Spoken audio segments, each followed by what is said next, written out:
If you look closely, you'll witness a subtle yet unmistakable shift taking place. For decades, millions of Canadians have set out their bags for the U.S. in search of fatter paychecks, milder winters, or their own slice of the American dream. But now, in record numbers, they're doing just the opposite, heading home. And it's not because of homesickness or missing a double-double from Tim Hortons.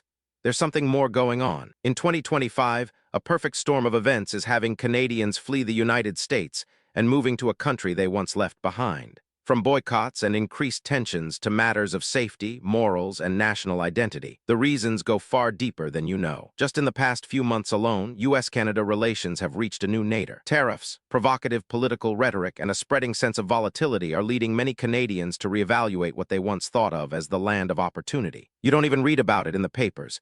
You sense it through the numbers, and you hear it in the stories. Parents, professionals, even those who have been here in the States for decades are now saying, enough is enough. So why is it happening now? And could it change both countries in ways we can't even conceive? In this video, we're looking at the best, and sometimes surprising, arguments for why Canadians are choosing to come back. And once you've heard them, you might just find yourself wondering where home is. Before we begin, don't forget to hit the like button and subscribe. We publish genuine, real-life stories every week that matter, and I guarantee you won't want to miss what's coming up. Okay, let's set the scene. Summer 2025. The news from Canadian travelers is clear. They're saying adios to the United States, not just for vacations, but for good. New figures from the Canadian government show cross-border travel has plummeted. Car travel in July alone dropped nearly 37% compared to the same month last year. Air travel did the same, declining more than 25%. That's 7 straight months of decline. And no, it's not that Canadians simply fell out of love with sun-kissed beaches or shopping in large cities. Behind the numbers is something deeper, a heart change that cannot be denied. The recent actions of U.S. leadership have precipitated a real quick surge in anti-American feelings all across Canada. The airwaves are filled with tweets about canceled holidays, canceling U.S. streaming services, and conscious choice-making to buy Canadian. For those already settled Canadians in the States, such omens are difficult to disregard. The question starts ringing in their minds. Why stay in a place that's growing more anti-Canadian by the day? This steady drop in border hopping is not so much a call to forgo Florida getaways as it is a sign of a larger change in attitude. For some, it's the first murmuration that maybe, just maybe, it's time to leave before it's too late. And it's here that the drama unfolds. Amidst all these tensions building, something rather surprising has been smoldering all over Canada. A flash of national pride unlike any in recent history. It's not the polite, deferential sort of Canadian patriotism for which this country is renowned, nor is it just waving a flag on some symbolic once-a-year event. It's louder, bolder, and more determined. They're calling it the elbows up movement. Born from a simple hockey phrase, meaning toughen up and be ready for a fight, it has evolved into a rallying cry for the nation. Elbows Up now stands for standing firm, defending Canadian values, and drawing a sharp line between Canadian identity and American influence. You'll spot it on T-shirts, protest banners, hashtags, even in political speeches. It's part pride, part resistance, and it's spreading like wildfire. For Canadians living in the United States, this movement has special meaning.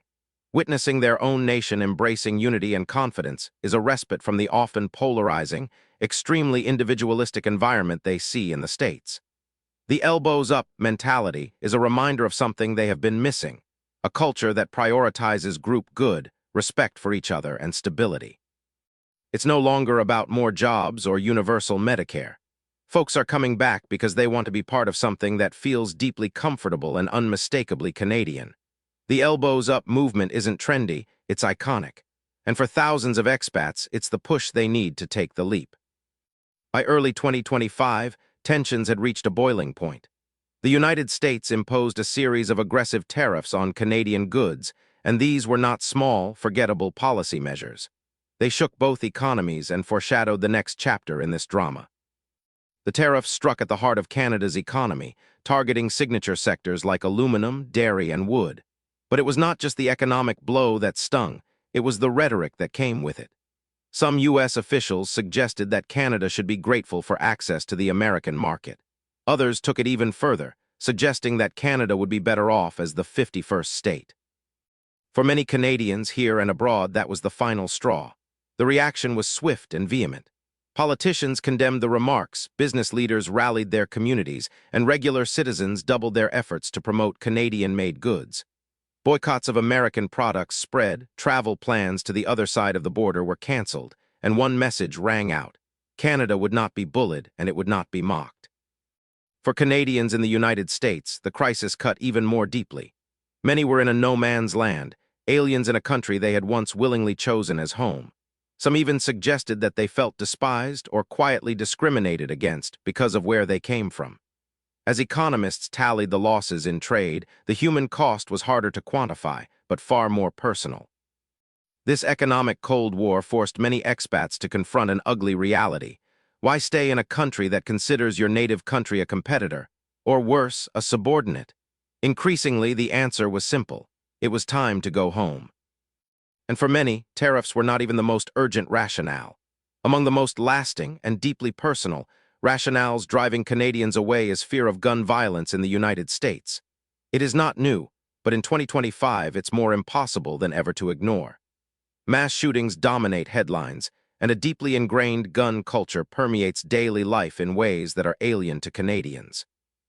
For those raised in a country where gun violence is unknown, the atmosphere in most American cities is not just unfamiliar, it's also unsettling. Parents are most vocal. Families report children practicing lockdown procedures, learning to hide under desks, barricade classroom doors, and stay silent until the all-clear sounds. While that level of preparedness might be necessary in the U.S., to many Canadians it appears dystopian, even perverse. And it's not only schools. The fear seeps into everyday life: movie theaters, grocery stores, shopping malls, even places of worship. Routine outings come with an unstated risk calculation. Is this safe? That ever-present danger simply doesn't exist in most of Canada, and for many, it's one of the most jarring cultural contrasts between the two countries. For the Canadians who already left in search of opportunity, that reality calls for a painful and very personal question. Is the sacrifice still worth it? Is any salary, any job, or any trendy city worth the mental strain of being constantly on? For more and more Canadians, the answer is no. Every new news story, every close call, every phone call from a worried family member back home tips the scales a little further. Eventually, they're choosing security. They're choosing Canada. But safety isn't the only driver. For other Canadians who reside in the U.S., the most discordant of differences isn't cultural or political, it's economic. And it has to do with one word: healthcare. Even in 2025, after decades of reform and an endless variety of new insurance options, the American healthcare system remains the most expensive and bewildering in the world. For Canadians accustomed to a publicly funded system, the transition is more than frustrating. It's a system shock. The stories are everywhere. A routine ER trip for a twisted ankle, over $1,000, simple medications, $10 the cost in the country of origin. And for mothers, birth costs, pediatrics, and routine checkups can be enormous, even with what constitutes good insurance. One Canadian teacher in the States said her biggest fear wasn't illness. It was the bill that followed. Another, with full-time coverage, was forced to go so far as to open a crowdfunding page to fund an emergency operation. They're not rare exceptions. They're what is rapidly becoming standard fare for expats caught in an apparatus that makes basic healthcare a luxury. At home in Canada, the system may have flaws, but it has something that cannot be replaced: certainty. No frantic calls to verify if a hospital is in-network. No surprise charges buried in fine print. No worry about whether one bad crash will put you into bankruptcy. Just the surety that you can get care when you need it, without a financial calamity waiting at the end. For so many Canadians who reside in the U.S., the cold but honest realization hits: it's just not worth it. So they pack, drive south over the border, and return to a country where getting sick doesn't necessarily mean having to get broke. One of the quieter, yet most charming, drives for Canadians going home is something simple. They're tired. Not the kind of tired a weekend getaway can cure, but the deep burnout that comes from existing year to year in a permanent state of stress. Even in 2025 in America, the grind is still idealized.